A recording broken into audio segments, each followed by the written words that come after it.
जय श्री राधे। पूज्य श्री सद्गुरुदेव भगवान के चरणों में प्रणाम। पूज्य श्री ज्ञा प्रसाद जी महाराज का जीवन चरित्र। आइए पूज्य महाराज जी के हाथरस का जीवन सुनते हैं। पूज्य श्री पंडित जी महाराज कहा करते कि हाथरस में श्री तिवारी जी, श्री वैद्य जी, पंडित श्री जनार्दन जी आदि मिले। सत्संग प्रारंभ है गयो और जो भयो सो भयो, हाथरस में रहते भय श्री सद्गुरु भगवान प्राप्त है गए। हाथरस में ही श्री रास बिहारी मिले और यहाँ पकड़ लाए। हाथरस हमारे लिए कल्प वृक्ष बन गया। कहते हैं श्री गुरु शतकम में भगवान श्री कृष्ण की जन्मभूमि रमणीय मथुरा मुक्तिदायक पुरी है। उसी पुरी के समीप हाथरस नामक एक नगर है। यह विद्वान, साधु, सज्जन, व्यापारी तथा सेठों की बस्ती है। यह नगर महलों की कतारों से तथा बागों की सुषमा से सुशोभित है। हाथरस नगर के मुरसान दरवाजा में एक वैश्य परिवार के 4 भाई श्री प्यारेलाल जी, श्री राम स्वरूप जी, श्री राम प्रसाद जी, श्री मिहीलाल जी निवास करते थे। इनमें से श्री राम प्रसाद जी से पूज्य श्री पंडित जी का पूर्व परिचय था। श्री राम प्रसाद जी ने अपने छोटे भाई श्री मिहीलाल जी का एक घर जो मुरसान दरवाजा में खाली था किराए पर दिलवा दिया। कल्याणीपुर से आकर आप इसी घर में रहने लगे। पूज्य श्री पंडित जी कल्याणीपुर से हाथरस आकर कपास की फसल के समय ही नौकरी करते थे। कपास की फसल समाप्त होते ही अपने घर कल्याणीपुर चले जाते थे। आपका यह कार्य बहुत ही उत्तरदायित्वपूर्ण था। बंधी रुई की गांठें खोलने पर गांठों की संख्या का अनुमान असंभव होता है, अतः इस काम में गड़बड़ी होने की संभावना बनी ही रहती है। इसलिए इस कार्य की देखरेख के लिए सच्चे स्वामी भक्त एवं कर्तव्यपरायण व्यक्ति की आवश्यकता रहती है। सत्यता एवं कर्तव्यपरायणता ही पूज्य श्री पंडित जी के समग्र जीवन की आधारशिला थी। अतः आपके कार्य से कारखाने के मैनेजर अत्यंत प्रसन्न थे। जब तक अपने गांव से आकर आप इस कार्यभार को संभाल नहीं लेते थे, तब तक मैनेजर स्वयं इस कार्य को संभालते थे। जब आप आ जाते तो आपको यह दायित्व देकर वे निश्चिंत हो जाते थे। वे किसी दूसरे मुनीम को यह कार्य नहीं सौंपते थे। जब पूज्य श्री पंडित जी हाथरस में ही स्थायी रूप से निवास करने लगे, तब आपको स्थायी रूप से 7 रुपये मासिक वेतन पर मुनीम के पद पर नियुक्त कर लिया गया। आपकी कार्य तत्परता एवं सत्यता के कारण कारखाने के मैनेजर बाबू श्री उत्तम चंद्र जी बीए की संस्तुति पर कारखाने के स्वामी ने दूसरे महीने से 10 रुपये मासिक वेतन कर दिया। आपकी सत्यता एवं कर्तव्यपरायणता के साथ ही कार्य दक्षता से कारखाने के स्वामी एवं मैनेजर अत्यंत संतुष्ट हुए। इस संतुष्टि के फलस्वरूप दूसरे वर्ष आपको बिना कुछ कहे ही 20 रुपये मासिक वेतन स्वयं ही देने लगे। इस प्रकार आपको उस कारखाने के प्रधान मुनीम को छोड़कर अन्य सभी कर्मचारियों से अधिक वेतन मिलने लगा। प्रधान मुनीम का वेतन 30 रुपये मासिक था। पूज्य श्री पंडित जी कहा करते थे, उत्थान को कारण है अपने अपने कर्तव्य को ठीक ठीक पालन करना। जो जहाँ जिस स्थिति में है, जो कार्य जाकू प्राप्त है, वह वहीं ठीक ठीक पूरी सत्यता एवं तत्परता से अपने कर्तव्य को पालन करे तो वह उन्नति के मार्ग पे आगे बढ़ जाएगा, चाहे लौकिक में हो या पारलौकिक में हो। कर्तव्य पालन ही सच्ची ईश्वर पूजा है। कर्तव्य पालन को फल तो मिलेगा ही। लौकिक में जब हम नौकरी करते तो हमने यह नहीं पूछो कि वेतन कहाँ दोगे। हम अपनों काम पूरी सत्यता एवं तत्परता से करते गए, वे वेतन बढ़ाते गए। वे जो देते वही लेते रहे। यही हमारो स्वभाव यहाँ अध्यात्म में है। हम पूर्ण सत्यता एवं तत्परता से अपनों कर्तव्य पालन करें हैं।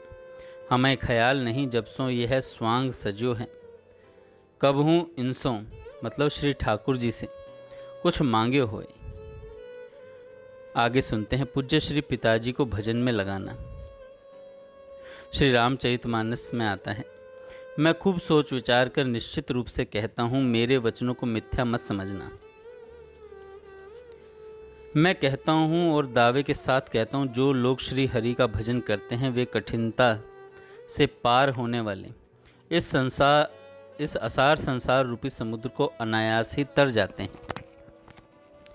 जब पूज्य श्री पंडित जी की कपास के उसमें पेच में स्थायी नौकरी लग गई, तब आपने आग्रह पूर्वक अपने पूज्य श्री पिताजी से प्रार्थना की, मेरी नौकरी लग गई है, अब आप नौकरी करना छोड़ दें और भगवत भजन में लग जाएं। पूज्य श्री पिताजी ने कहा, बच्चा, तुम्हारे छोटे भाई बहन हैं, उनकी पढ़ाई लिखाई सगाई विवाह आदि सब काम करने हैं, घर खर्च अधिक है, एक की कमाई से काम कैसे चलेगा। पूज्य श्री पंडित जी ने पुनः प्रार्थना की कि घर की व्यवस्था संबंधी कोई चिंता आप न करें, श्री भगवत कृपा से सब काम संभल जाएगा, आप भजन में लग जाएं। यदि आप नौकरी करेंगे तो फिर मैं नौकरी नहीं करूँगा, मैं भजन करूँगा। आपको 5 रुपये मासिक वेतन मिलता है और मुझे 7 रुपये मासिक।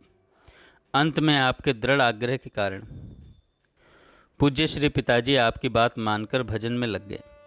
पूज्य श्री पंडित जी ने इस विषय में अपनी भाव अभिव्यक्ति करते हुए किसी प्रसंग में बताया कि पिताजी तो पिताजी ही ठहरे, मेरो उनमें यह भाव रहो कि मेरे लिए वे भगवान हैं।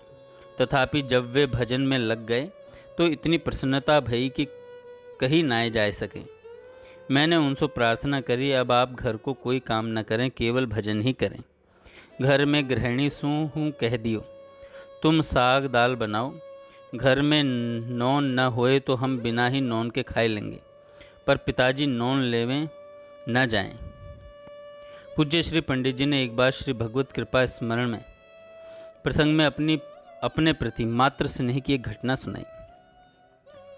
कहते हैं, इस शरीर में हमें गुरुजनों की जो और जैसी कृपा स्नेह एवं प्रसन्नता प्राप्त हुई, संभव है वैसा संयोग किसी दूसरे को शायद ही प्राप्त हो। हम कई भाई बहन थे, किंतु माता पिता की सबसे अधिक ममता मेरे इस शरीर पर थी। घर में प्रेत बाधा थी, इस कारण बच्चों के जन्म के पश्चात माता जी ने आग्रह पूर्वक हमें हाथरस भेज दिया।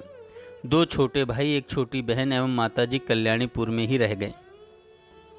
कल्याणीपुर से हाथरस आए मुझे बहुत दिन व्यतीत हो गए थे। पूज्य माता जी के दर्शन के लिए मैं नहीं जा सका था। हाथरस से एक बार किसी कार्यवशात मुझे अपने किसी संबंधी के यहाँ जाना था। वहाँ का मार्ग कल्याणीपुर के समीप से होकर जाता था, किंतु मुहूर्त के विचार से मैं अपने घर कल्याणीपुर नहीं जा सकता था। अतः मैंने माताजी से मिलने की इच्छा से पहले ही घर पर पत्र डाल दिया था कि अमुक दिन अमुक समय अमुक स्थान पर माताजी मुझसे मिल लें। वैसा ही हुआ। माताजी निर्दिष्ट स्थान पर पहले से ही मेरी प्रतीक्षा करती हुई मिली। मिलते ही अत्यंत प्यार से मुझे अपनी गोद में खींच लिया। देर तक छाती से सटाए बिलख बिलख कर क्रंदन करती रहीं। मेरी पीठ पर स्नेहपूर्वक हाथ फेरती रहीं। मुझे आंसुओं से भिगो दिया। बहुत देर पश्चात जब मुझे विदा किया तो जब तक मैं दृष्टिपथ में रहा मुझे देखती हुई खड़ी खड़ी रोती रहीं। जब मैं दृष्टिपथ से ओझल हो गया तब घर लौट गई। ऐसा मेरे प्रति माताजी का अपार ममत्व एवं वात्सल्य था। प्रसंगवशात पूर्व कथित व्रत पुनः संकेतित करना पड़ रहा है। पंडित श्री सूर्य प्रसाद जी मिश्र के देहावसान के पश्चात उनके पुत्रगण पंडित श्री रामाधीन जी मिश्र के परिवार से अकारण ईर्ष्या द्वेष रखने लगे। वे सदैव अनिष्ट करने के ही प्रयत्न में लगे रहते थे। उनमें से एक ने तो इनके परिवार का सर्वनाश करने की इच्छा से घर में आग लगा दी थी, परंतु श्री भगवत कृपा से रक्षा हो गई। इस घटना के कुछ काल पश्चात आत्महत्या करके मरने से वह प्रेत हो गया था। प्रेत योनि की यंत्रणा से संत्रस्त होकर वह उद्धार की इच्छा से अपने कुटुंबीजनों पंडित श्री सूर्य प्रसाद जी की संतानों को विशेष रूप से तंग किया करता था, किंतु उनके द्वारा उस प्रेत के उद्धार का कोई सम्यक उपाय नहीं बन पा रहा था। प्रेत की अधम योनि में दुख भोगते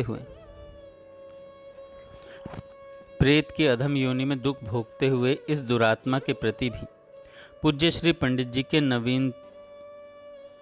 नवनीत सम कोमल संत हृदय में अपार करुणा का भाव भरा था।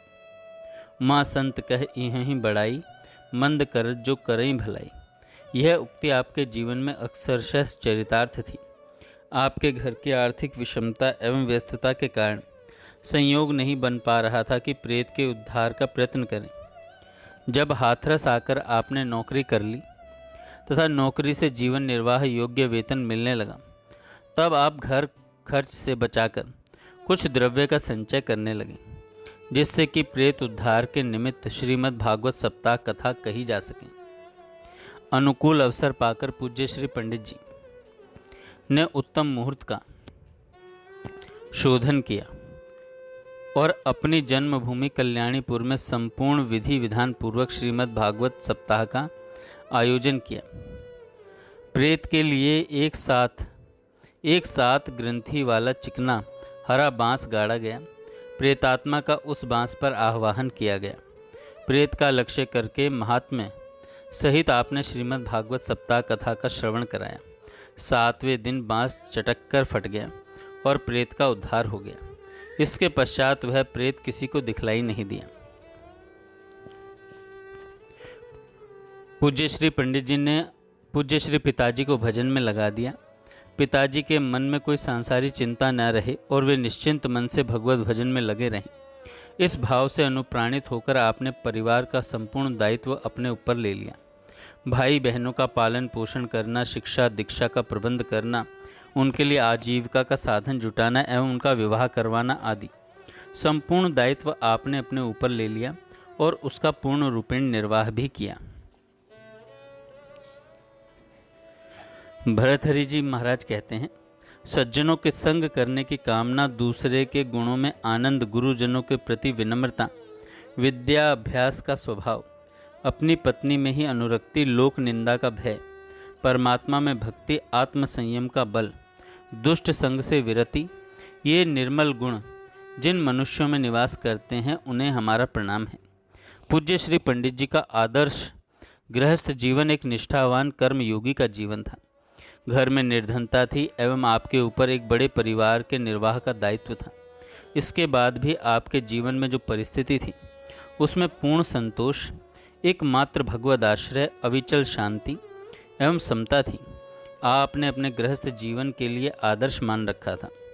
मर्यादा पुरुषोत्तम भगवान श्री राम जी का आदर्श चरित्र, आपके जीवन में भी श्री राम जैसा चारित्रिक मर्यादाओं का परिपालन था। मर्यादा पुरुषोत्तम श्री राम जी के चरित्र का अनुसरण करते हुए पूज्य श्री पंडित जी का दृढ़ व्रत था एक पत्नी व्रत। आपके मत से एकमात्र अपनी पत्नी ही पत्नी है। सारे संसार की समस्त स्त्रियां माँ, बहन और बेटी हैं। पूज्य श्री पंडित जी के जीवन में यह पवित्र संकल्प था कि हमसे कोई दुख न पावे। जहाँ तक संभव हो आप दूसरों को प्रसन्नता, सुख एवं सुविधा ही प्रदान करते थे।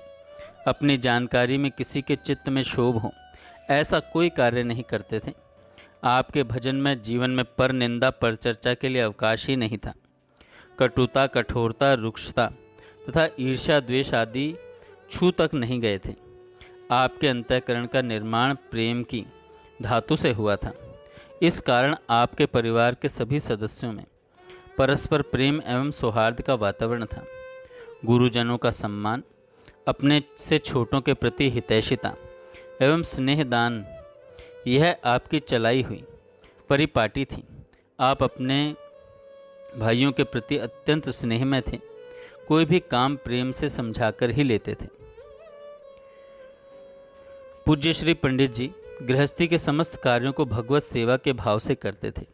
गृहस्थ में रहते हुए भी आपके जीवन का अधिकांश समय भगवत भजन, सत्संग, सेवा, स्वाध्याय, सद्ग्रंथ पाठ में ही व्यतीत होता था। पूज्य श्री पंडित जी का अपने पारिवारिक भक्तिमय जीवन में परम श्री राम भक्त गोस्वामी श्री तुलसीदास जी महाराज के निम्नांकित दोहे चौपाइयों के अनुसार आचरण करने पर विशेष बल था। सबू कर मांगहि एक फल, राम चरण रति हो, तिनके मन मंदिर बसूं, सिय रघुनंदन दो। श्रीमद् भागवत में आता है, संत पुरुष अपने प्रियतम भगवान की कथा का मधुर अमृत बांटते ही रहते हैं। जो अपने कानों के दोनों में भरकर उसका पान कर लेते हैं, उनके हृदय से विषयों का विषैला प्रभाव जाता रहता है। वे शुद्ध हो जाते हैं और भगवान के चरण कमलों की सन्निधि प्राप्त कर लेते हैं। घर पर जो नित्य सत्संग होता था उसमें पूज्य श्री पंडित जी की कथा शैली अत्यंत सरस, सरल, हृदयग्राही एवं प्रभावोत्पादक थी। जो एक बार सुन लेता वह प्रतिदिन खिंचे हुए मन से कथा में आने लगता था। आपकी कथा में भगवान पर विश्वास, भगवान के औदार्य, कारुण्य, सौशील्य आदि गुणों एवं उनके नाम कीर्तन आदि की महिमा, सत्य, सदाचार, सरलता, कर्तव्य परायणता, मातृ पितृ भक्ति आदि गुणों की प्रधानता रहा करती थी। निष्कामता, भगवत प्रेम एवं प्रेम प्राप्ति के साधन तथा भगवत प्रेमी भक्तों की चर्चा विशेष रूप से होती थी। इस सत्संग गोष्ठी में पास पड़ोस के अन्य लोग भी आने लगे। लाला श्री राम प्रसाद जी की आप में बड़ी श्रद्धा हो गई। वे नित्य ही कथा श्रवण करने आते थे। उनके आग्रह से पूज्य श्री पंडित जी ने इस सत्संग गोष्ठी में संपूर्ण भागवत की व्याख्यात्मक कथा सुबोध एवं सरस शैली में कही। इसी क्रम में श्री रामचरितमानस, श्री वाल्मीकि रामायण आदि ग्रंथों के द्वारा सच चर्चा होती रहती थी। इस सत्संग चर्चा में किसी से कुछ भी नहीं लिया जाता था। रुपया, पैसा, अन्न, वस्त्र, फल, प्रसाद कुछ भी नहीं। इस सत्संग का उद्देश्य लौकिक लाभ या आत्म प्रतिष्ठा था ही नहीं, प्रत्युत आत्म उत्थान था। कथा सत्संग के पूर्व या पश्चात प्रायः लोग एकत्र होकर संसारी चर्चा करने लगते हैं। पूज्य श्री पंडित जी को यह कार्य अत्यंत अप्रिय था। अतः आपके द्वारा लौकिक चर्चा के विषय रूप पर चर्चा, पर निंदा आदि का सर्वथा निषेध था। आप इस दिशा में विशेष ध्यान रखते थे। आपका प्यार भरा आदेश था, सत्संग में सुनी हुई श्री भगवत चर्चा का चिंतन करते हुए नाम स्मरण करें। मानव जीवन का अमूल्य समय व्यर्थ न खोएं। आपकी कथा एवं सत्संग गोष्ठी का सौरभ चारों ओर फैलने लगा। सज्जन सत्संगी भ्रमर आने लगे। भगवत भक्त सत्संगी मित्रों से आत्मीयता हो गई। सत्संग का रंग जम गया। पूज्य श्री पंडित जी ने एक बार कथा सत्संग गोष्ठी में विषय में चर्चा करते हुए कहा था, सत्संग में हमारे दो ही उद्देश्य रहे। पहलो, शास्त्र चिंतन के द्वारा अपने जीवन को निरंतर श्री भगवत प्रेम पथ पर अग्रसर करते जानो, और दूसरों या कथा के श्रवण द्वारा कोई भगवान की ओर झुककर इनको बन जाए।